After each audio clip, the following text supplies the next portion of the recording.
بسم اللہ الرحمن الرحیم۔ الفاظ کے بدلے الفاظ سے خوش کرنا۔ ایک قصیدہ گو شاعر تھا۔ قصیدہ گوئی میں وہ اپنا جواب نہیں رکھتا تھا۔ اس کی شہرت دور دور تک پھیلی ہوئی تھی۔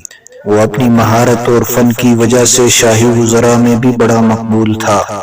وہ ان کی شان میں قصیدہ کہتا، وزراء اپنی شان میں قصیدے سنتے تو خوش ہو جاتے اور شاعر کو بھی خوش کر دیتے۔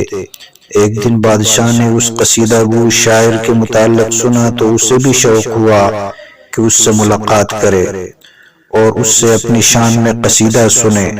بالآخر اس کو بلایا گیا اور بادشاہ کے حکم سے آگاہ کیا گیا۔ اس نے خوشی خوشی حامی بھر لی اور وعدہ کیا کہ وہ کل اسی وقت بادشاہ کے دربار میں حاضر ہو کر قصیدہ پڑھ کر سنائے گا۔ دوسرے روز وہ اپنے وقت مقررہ پر حاضر ہوا اور بادشاہ کے حکم کا انتظار کرنے لگا۔ بادشاہ کا حکم ملتے ہی وہ قصیدہ پڑھنے لگا۔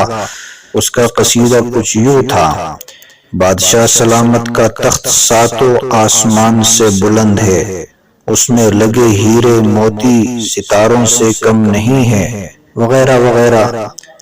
بادشاہ نے اس کی تعریف کی اور اس کے فن کو سراہتے ہوئے اسے 2000 اشرفیہ بطور انعام دینے کا وعدہ کیا اور حکم دیا کہ وہ کل آ کر اپنا انعام وصول کر لے۔ مارے خوشی کے شاعر صاحب کے پاؤں زمین پر نہیں ٹک رہے تھے۔ آخر انتظار کی گھڑیاں ختم ہوئی۔ دوسرے دن شاعر صاحب عمدہ لباس پہنے خوشی خوشی بادشاہ کے دربار کی طرف روانہ ہوئے۔ دربار پہنچ کر اس نے بادشاہ کو سلام کیا مگر اس نے کوئی توجہ نہ دی۔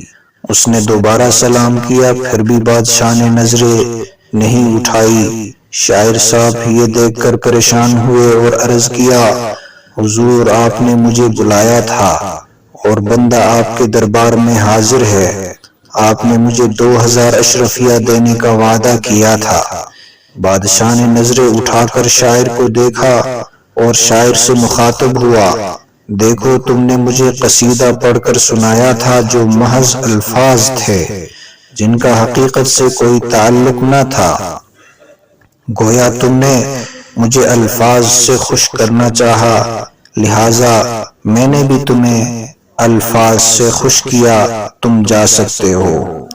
یقیناً شعراء کسی کی تعریف کرنے لگ جاتے ہیں تو اس کو ساتوں آسمان سے اوپر اٹھا لیتے ہیں اور جب کسی کی برائی کرنا شروع کر دیتے ہیں اس کو بھی تحت الثری تک پہنچا دیتے ہیں۔ تو اس مبالغہ آرائی سے بچنا چاہیے۔ اللہ تعالی ہم سب کو سمجھ عطا فرمائے۔